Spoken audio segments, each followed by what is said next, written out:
এই সৃষ্টিতে প্রত্যেক ব্যক্তিকে সময়ের সামনে নতমস্তক হতেই হয়, আমাকেও। আজ এই সময়ের সামনে নতমস্তক হয়ে আপনাদের আমি বিদায় জানাচ্ছি।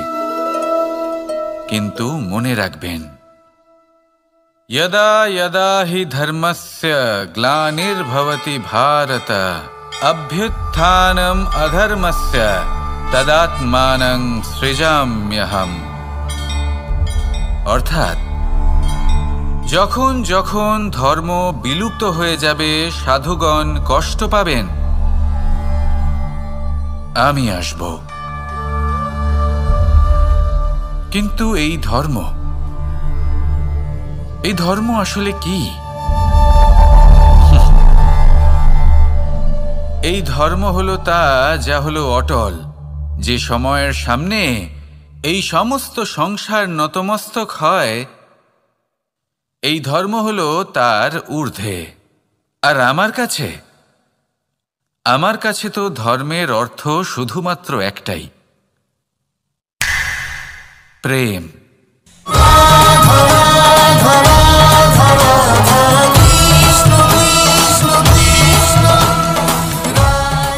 প্রেমই হলো ধর্ম, প্রেমই হলো অর্থ, প্রেমই হলো কামনা, প্রেমই হলো মোক্ষ। এই প্রেম হলো সৎ, এ হলো সনাতন। এই প্রেম নশ্বর নয়। আর সেই জন্যই যখনই এই প্রেম বিলুপ্ত হবে, আমরা আসব। চলে গেলেও আপনাদের সাথেই থাকব, কারণ রাধা এবং কৃষ্ণ শুধু নারী পুরুষ নয়, ওনারা প্রেমের প্রতীক। প্রেম শুধু দুজন প্রেমীর মধ্যে হয় না, প্রেম তো সর্বব্যাপী। আর যখনই এই প্রেমকে খুঁজবেন, এই প্রেমকে খুঁজে পাবেন। কখনো মাতা পিতার মধ্যে, কখনো ভাই বন্ধুদের মধ্যে, কখনো মিত্রদের মাঝে বা প্রকৃতি বা জীবের মাঝে, কখনো এই মাতৃভূমির মাঝে, আর কখনো দরিদ্র সেবার মাঝে। যখনই এই প্রেমকে খুঁজবেন, কোনো না কোনো রূপে এই প্রেম নিজে পথ হেঁটে আপনার কাছে অবশ্যই আসবে। শুধু নিজের চোখ বন্ধ করুন, আমাদের সাথে আসুন, আর ভালোবেসে বলুন, রাধা রাধা।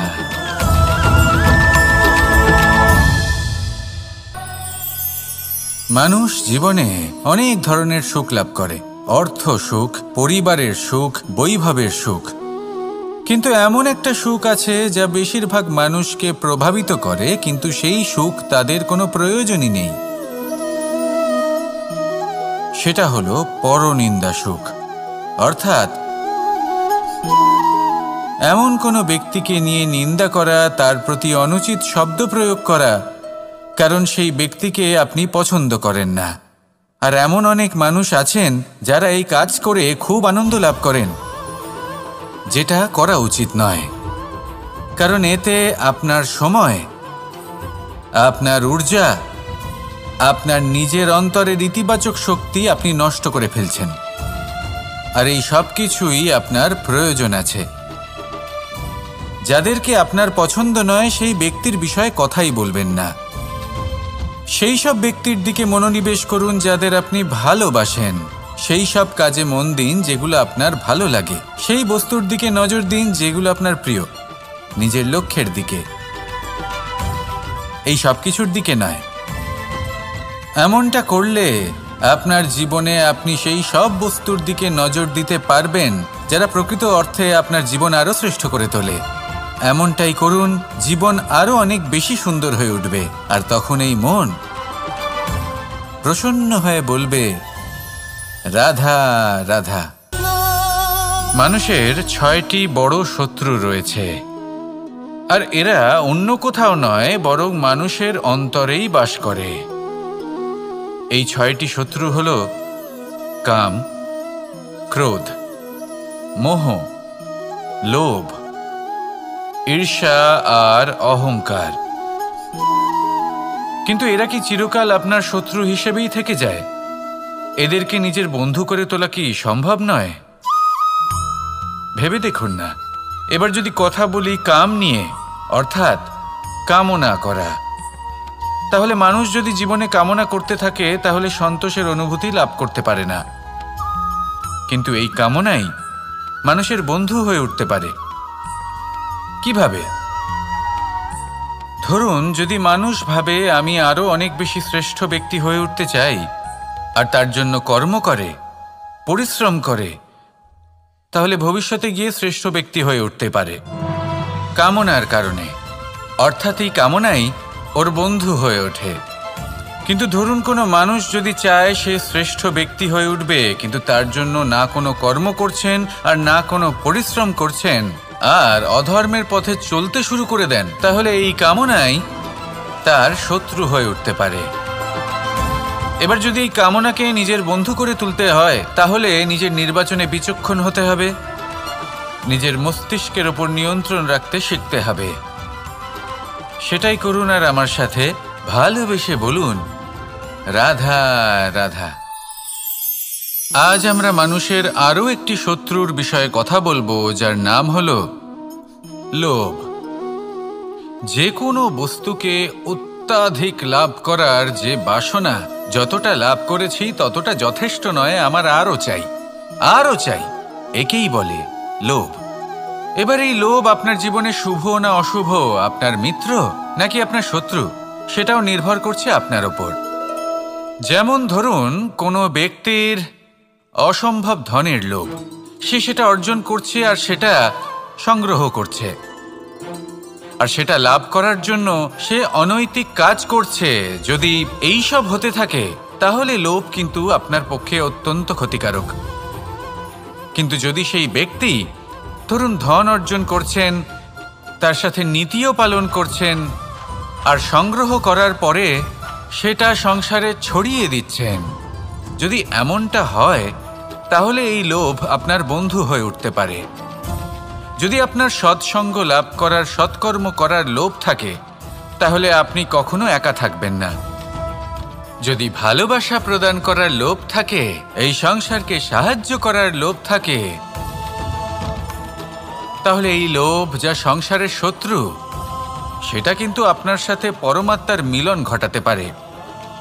এবার এই লোভকে নিজের মিত্র করে তুলবেন নাকি শত্রু করে তুলবেন, সেই সিদ্ধান্ত আপনারই। আসুন আমার সাথে ভালোবেসে বলুন, রাধা রাধা। মানুষের আরো একটি শত্রু হলো অহংকার। যদি আপনি এমন কোনো বস্তু অর্জন করেন যা মূল্যবান, বা এমন কোনো সাফল্য যা হয়তো অনেক মানুষ লাভ করতে পারেননি, তা নিয়ে যদি আপনার অন্তরে অহংবোধ জন্ম নেয়, তাহলে এই অহংকার আপনার শত্রু নাকি মিত্র, তা নির্ভর করছে আপনার বিবেকের ওপর। এবার ধরুন আপনি অত্যন্ত শক্তিশালী ব্যক্তি আর আপনি অহংকারী হয়ে গেলেন, আর আপনি যদি তখন বিবেকবোধ প্রয়োগ না করেন আর সেই শক্তির অপব্যবহার করে অনুচিত কর্ম করতে থাকেন, তাহলে আপনার সাথেও সেটাই হবে যা মামাশ্রী কংসের সাথে হয়েছিল। কিন্তু যদি আপনি অহংকার করেন নিজের ভালোবাসা নিয়ে, নিজের সমর্পণ নিয়ে, যে যাদের আমি ভালোবাসি তাদের জন্য আমি নিজের যা কিছুই আছে সব কিছু সমর্পণ করে দেব, তাহলে আপনি দধিচির মতো মহান হয়ে উঠতে পারেন। তাহলে এই অহংকার যা এই সমস্ত সংসারের গতিকে বাধা দেয়, তাকে নিজের বন্ধু করে তুলুন আর আমার সাথে ভালোবেসে বলুন, রাধা রাধা। আজ আমরা কথা বলবো মানুষের আরো একটা খুব বড় শত্রুর বিষয়। তার নাম হলো ক্রোধ। এই ক্রোধ হলো একটি জ্বলন্ত কয়লার মতো, যেটা প্রজ্বলিত করে আপনি যার দিকেই ছুঁড়ে মারুন না কেন, সবার আগে কিন্তু আপনারই হাত পুড়ে যাবে। কিন্তু কখনো কখনো এই জীবনে রাগ দেখানোটাও খুব অবশ্যম্ভাবী হয়ে পড়ে। যেমন ধরুন, যদি আমরা কথা বলি সেই ক্রোধের যা আসে যখন আপনি ধর্মকে রক্ষা করছেন, অধর্মের বিরুদ্ধাচরণ করছেন, সত্যের হয়ে রুখে দাঁড়াচ্ছেন, মাতৃভূমির মঙ্গলের কথা ভেবে চলেছেন, নিজের প্রিয়জনদের মঙ্গলের বিষয়ে ভেবে চলেছেন, তখন ক্রোধের জন্ম হওয়া খুবই স্বাভাবিক আর কোনোভাবেই অনুচিত নয়। কিন্তু যদি তখনও আপনার মনে ক্রোধ জন্ম না নেয়, তাহলে এর অর্থ হলো যে আপনি কোথাও না কোথাও দুর্বল। এই ক্রোধ নামক শত্রুকে যদি মিত্র করে তুলতে হয়, তাহলে পরিস্থিতির সম্যক ধারণা, বিবেক আর ধৈর্য, এই তিনেরই প্রয়োজন। তাই এই ক্রোধকে নিজের মিত্র করে তুলুন আর আমার সাথে ভালোবেসে বলুন, রাধা রাধা। মোহ, কারোর প্রেমের মোহ, কারোর সঙ্গলাভের মোহ, কোনো বন্ধনের মোহ, কখনো বা ধনের মোহ, ঐশ্বর্যের মোহ। যদি আপনার মধ্যে এই মোহবোধ জাগ্রত হয়, তাহলে আপনার বিনাশ সুনিশ্চিত। যেমন কোনো বিশেষ ব্যক্তির প্রতি যদি আপনার মনে মোহ জাগ্রত হয়ে যায়, তাহলে আপনি চাইবেন সেই ব্যক্তি আমার কাছেই থাকুক, আমার পাশেই থাকুক, শুধুই যেন আমার হয়ে থাকুক। আর শুধু এই কারণেই কোথাও না কোথাও সেই ব্যক্তিকে আপনি তার প্রিয়জনের থেকে দূরে করে দিচ্ছেন। তারপর দুঃখ আসে, নিরাশা আসে, কারণ স্বাধীনতা সেই অনুভূতি যেটা সবার প্রিয়, আর সেই অনুভূতিটাই আপনি তার থেকে কেড়ে নিচ্ছেন। এভাবে এই মোহ নিশ্চিত রূপে আপনার শত্রু হয়ে যাবে। কিন্তু যদি আপনার মোহ থাকে নিজের মাতৃভূমির প্রতি, তার সম্মানের প্রতি, তাহলে আপনি একজন প্রবল রক্ষক হয়ে উঠবেন। যদি আপনার মোহ থাকে আপনার আত্মসম্মানের প্রতি, নীতির প্রতি, তাহলে এই মোহ কখনো আপনাকে অধর্মের পথে চালিত হতেই দেবে না। আর যদি আপনার মোহ থাকে নিজের আত্মার প্রতি, তাহলে কোনো দুরাত্মা এসে আপনার কোনো ক্ষতি করতে পারবে না। তাহলে নিজের এই মোহকে নিজের মনের মধ্যে সংযত করে রাখুন, একে নিজের মিত্র করে তুলুন আর আমার সাথে ভালোবেসে বলুন, রাধা রাধা। প্রত্যেক মানুষ নিজেদের জীবনে সুখ এবং শান্তি কামনা করেন। অনেক মানুষ এর জন্য শাস্ত্র পাঠ করেন যে কিভাবে জীবনে সুখ শান্তি লাভ সম্ভব। আর তিনটি প্রধান শাস্ত্র যা আমাদের জীবনে আমাদের আশেপাশে বিদ্যমান, তা হল ইতিহাস, বিজ্ঞান এবং ধর্ম। ইতিহাস থেকে আমরা জানতে পারি যে অতীতে কিভাবে আমরা সুখ ও শান্তি লাভ করেছিলাম। বিজ্ঞান দ্বারা আমরা এটা বুঝতে পারি যে কিভাবে ভবিষ্যতে সুখ এবং শান্তি আমরা লাভ করতে পারি। আর ধর্ম আমাদের এই শিক্ষা দেয় যে আজকের এই বর্তমানে কিভাবে সুখী থাকা যায়, কিভাবে শান্তি লাভ করা সম্ভব। আর সেটাই হলো সবথেকে বেশি প্রয়োজন। অনেক সংখ্যক মানুষ অতীতে আটকে রয়েছেন, সেখানে অনেক মানুষ ভবিষ্যতের চিন্তায় দিন কাটাচ্ছেন। আজ এই বর্তমানে খুব কম সংখ্যক মানুষ প্রসন্ন থাকতে পারেন, সেটাই শিখুন। ধর্ম এটাই বলে যে যদি মনে কোনো মালিন্য না থাকে, এই মন যদি স্বচ্ছ হয়, কর্মের মাঝে কোনো ছলনা যদি না থাকে, তাহলে নিশ্চিত রূপে জীবনে সুখ এবং শান্তি আসবে আর আসতেই থাকবে। আসুন আমার সাথে ভালোবেসে বলুন, রাধা রাধা।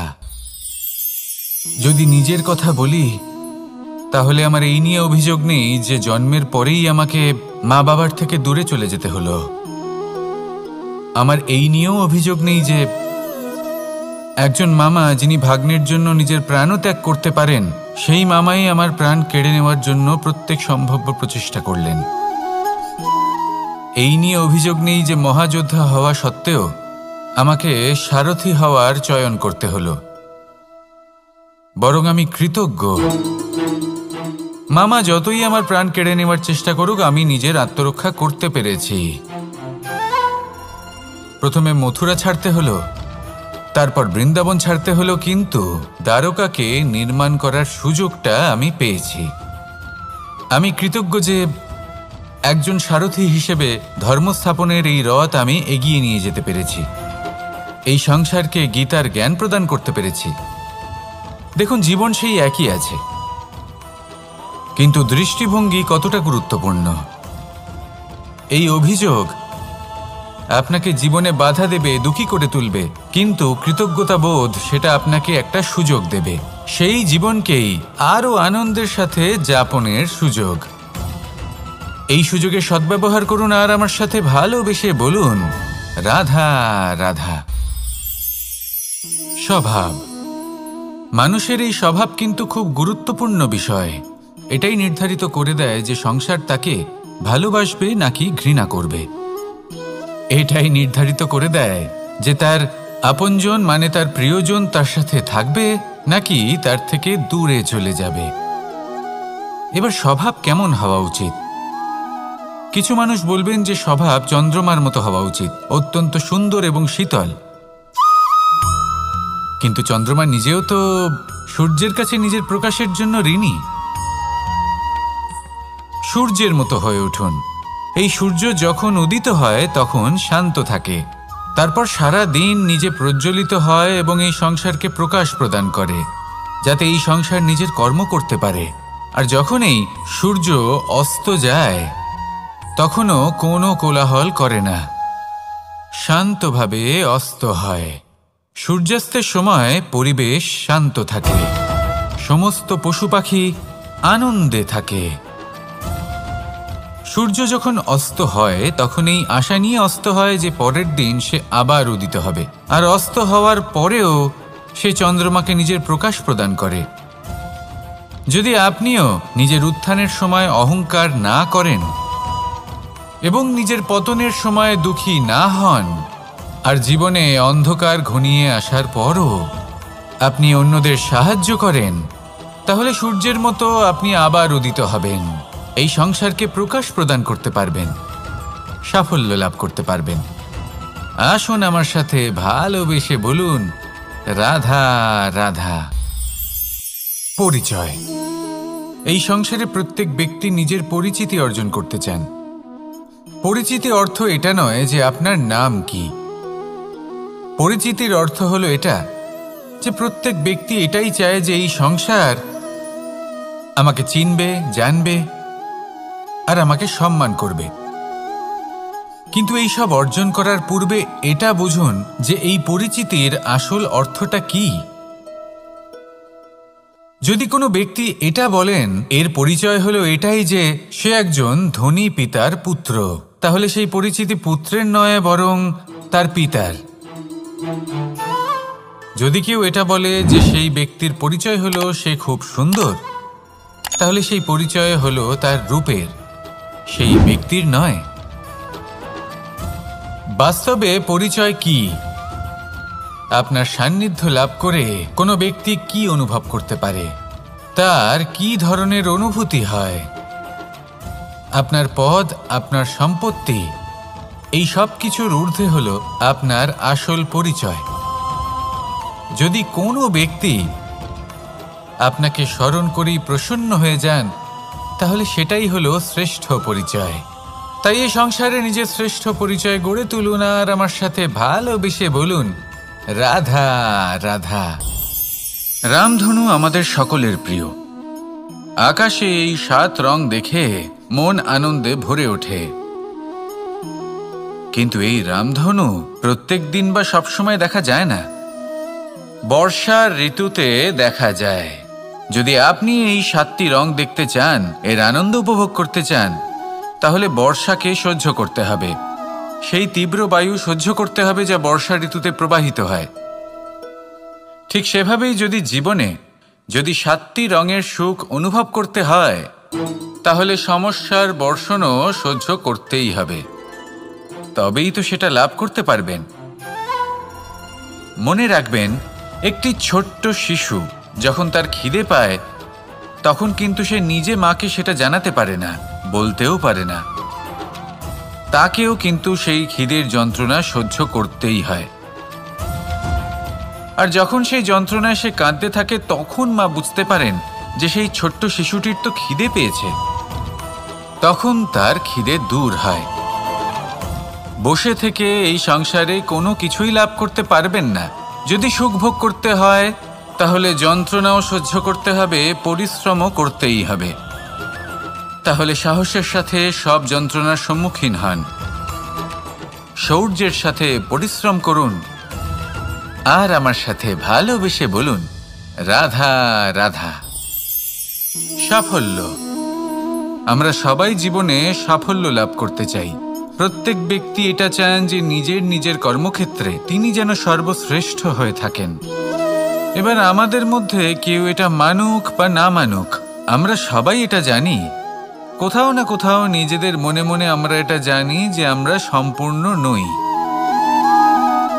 আর আমরা সবাই পূর্ণতা লাভ করতে চেষ্টা করি। এবার পূর্ণতা প্রাপ্তির এই যাত্রায় সাফল্য কিভাবে লাভ করা সম্ভব? কেউ বলবে নিরন্তর পরিশ্রম করতে থাকো, দৃঢ় নিষ্ঠার সাথে অগ্রসর হও, সাফল্য অবশ্যই লাভ করবে। হ্যাঁ, এটা সত্যি কথা, কিন্তু এই সব কিছু করার আগে একটা সিঁড়ি আছে, একটা শিক্ষা আছে যা জীবনযাপনের অংশ করে তোলা গুরুত্বপূর্ণ। আর সেটা হলো আপনার এটা বোঝা উচিত যে আপনি ঠিক কি ভুল করেন যার জন্য আপনি সাফল্য পর্যন্ত পৌঁছতেই পারেন না। আর এটা বোঝা প্রয়োজনীয় যে কিভাবে এই ভুল শুধরে নেওয়া সম্ভব। নিজের অন্তরে সেই সাহস জাগিয়ে তুলুন যার দ্বারা আপনি নিজের ভুল স্বীকার করতে পারবেন। সেই ধৈর্য জাগ্রত করুন যাতে যতই কঠিন হোক না কেন আপনি নিজের ভুল শুধরে নিতে পারবেন। তার সাথে পরিশ্রমও করুন, দৃঢ় নিষ্ঠার সাথে সামনে এগিয়েও চলুন। সাফল্য অর্জন করতে খুব বেশি সময়ও লাগবে না। আসুন আমার সাথে ভালোবেসে বলুন, রাধা রাধা। ছোটবেলায় যখনই আমাদের মাখন খেতে ইচ্ছে করত তখন আমরা মাখন চুরি করে খেতাম। আমরা সকল বন্ধুরা একে অপরের পিঠে দাঁড়াতাম, মাখনের হাঁড়ি ভাঙতাম আর মাখন খেয়ে নিতাম। এটাকেই বলা হয় সংগঠনের শক্তি। এবার কি শুধুমাত্র সংগঠনই যথেষ্ট? আসুন দেখা যাক। যেমন ধরুন, সবথেকে হৃষ্টপুষ্ট বালক যে, সে যদি সবার ভার বহন করার বদলে ওপরে চড়তে থাকে তাহলে কি আমরা হাঁড়ি ভাঙতে পারবো? আমরা কখনো কি মাখনের আনন্দ উপভোগ করতে পারবো? না। শুধুমাত্র সংগঠন যথেষ্ট নয়, তার সাথে প্রয়োজন হলো ভারসাম্য। তবেই তো মাখন লাভ সম্ভব। ঠিক সেভাবেই জীবনেও নিজেদের সম্পর্কে, পরিবারে, সমাজে, কার্যক্ষেত্রে ভারসাম্য বজায় রাখা প্রয়োজন। যদি এই ভারসাম্য থাকে আর সংগঠন থাকে তাহলে আমরা সবাই লক্ষ্যের দিকে যেতে পারি, লক্ষ্য লাভ করতে পারি। কিন্তু যদি এই ভারসাম্য না থাকে তাহলে এই সম্পর্কও ভাঙতে থাকবে, পরিবারও ভাঙতে থাকবে, কাজেও বাধা পড়বে আর আমরা লক্ষ্য লাভও করতে পারবো না। তাই সংগঠনের সাথে থাকুন, ভারসাম্য বজায় রাখুন, আর আমার সাথে ভালোবেসে বলুন, রাধা রাধা। 6 শত্রুর মধ্যে অন্তিম শত্রু হল ঈর্ষা। কোনো ব্যক্তি যদি জীবনে আমাদের থেকে বেশি উন্নতি করে, আমাদের থেকে বেশি সাফল্য লাভ করে, আমাদের থেকেও বেশি শ্রেষ্ঠ হয়ে ওঠে, বেশি গুণী হয়ে ওঠে, তাহলে কোথাও না কোথাও আমাদের মনে ঈর্ষাবোধ জন্ম নেয়। আর শুধুমাত্র এই ঈর্ষাবোধের জন্ম হলেই এই ঈর্ষা আপনার শত্রু হয়ে ওঠে না। সেই ব্যক্তির বিকাশে বাধা দেওয়ার জন্য বা সেই ব্যক্তিকে আটকানোর জন্য আপনি কোনো অনৈতিক পথ অবলম্বন করেন, তখনই এই ঈর্ষা আপনার শত্রু হয়ে ওঠে। কিন্তু যদি এই ঈর্ষার দ্বারাই আপনি নিজেকে আরো বেশি শ্রেষ্ঠ করে তুলতে পারেন, আরো বেশি সক্ষম, আরো বেশি গুণী হয়ে উঠতে পারেন, তাহলে এই ঈর্ষা আপনার মিত্র হয়ে আপনাকে আরো বেশি শ্রেষ্ঠ করে তুলতে পারে। এইভাবে ঈর্ষাকে আপনি নিজের মিত্র করে তুলতে পারেন। এই 6 বিকার বা বোধ বা শত্রু যাদের কথা আমরা বললাম, এদের আমরা নিজের বন্ধুও করে তুলতে পারি। দিনের শেষে নির্বাচনটা আপনাকেই করতে হবে। নিজের এই মনকে অত্যন্ত শক্তিশালী করে তুলুন, তবেই গিয়ে আপনাকে এই সব শত্রু সাহায্য করবে অগ্রসর হওয়ার জন্য। আসুন আমার সাথে ভালোবেসে বলুন, রাধা রাধা।